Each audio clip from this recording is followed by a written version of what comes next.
ngasi October ki tang 13 ta phong ki ba numidang maram ki pause sing da yawba maroi ba khara lokwa sarga Manipur Circle News ki mai kai de ge myang ki tamak ta pawdam jari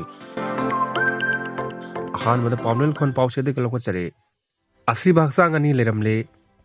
hauki ba tang 13 ki nungtel pung ani rom ta bada basikong kongba irong imphal turel ki kongba turel ga taina bada mamanaba singa punna iroi minabada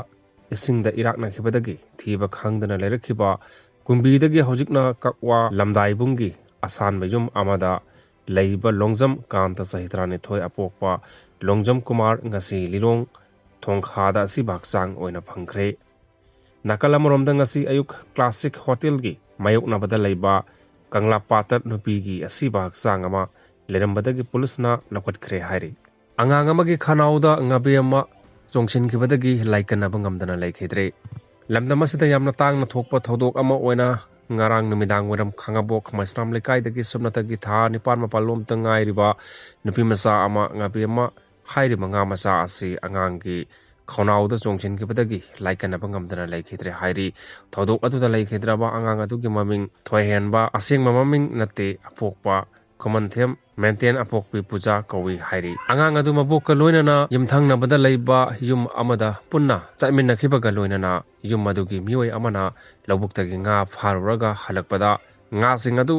haidokpa matamda electric ki maisu mutkhibadagi angang aduna Ngapemma hairiba nga ase khanghodana chasin khibara natraga angang adugi Khounao da Ngapemma ama songinkhibadagi yuasin khibani hairi pawasina hai angang adu khudakta Thawbal district hospital da pukatuna laikanakhi adubu hospital adudagi rims hospital da refer torakpadagi rims ta pukhalakhi khudakta doctorna anabadu layingbagi thabak paikhatpa horakpada angang sina purakle haina khanghalakhi hairi adumoinamak rims ki doctor singnadi angang adu Khounao da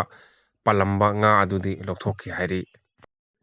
Kaksing bazar da laiba yuko bank dagi sakhangdaba mioi amana lupa lakh taruk henna lut toukhre kangla pauche de kila khochari pathok chari miam ta bada angakpa thodok ama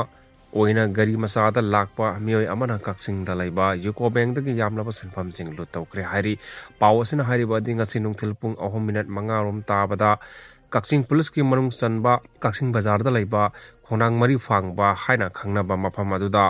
laiba yuko bank dagi masakhangdaba mioi amana Nomai singdol da bank staff singdagi lut tawgibani hairi mafam adudagi phangba pawgi matung inna scooter gari masa tungtuna lakpa thang sori amadi nomai paiba mioi ama bank manungda changlaklaga bank adugi staff sing amadi security singda nomai namlaga lupa lakh taruk henbagi sanfama lut tawraga chatkibani hairi thodok asigi paw hek phangbaga DIG range to Yogesandra Hobizam laktuna yengsin khibaga loinana mafam aduda Kaksing district ki ahenba police team ama laktuna yengsilaba matungda lutawkiba mioi adugi khongul libagi thabak chathaba hokre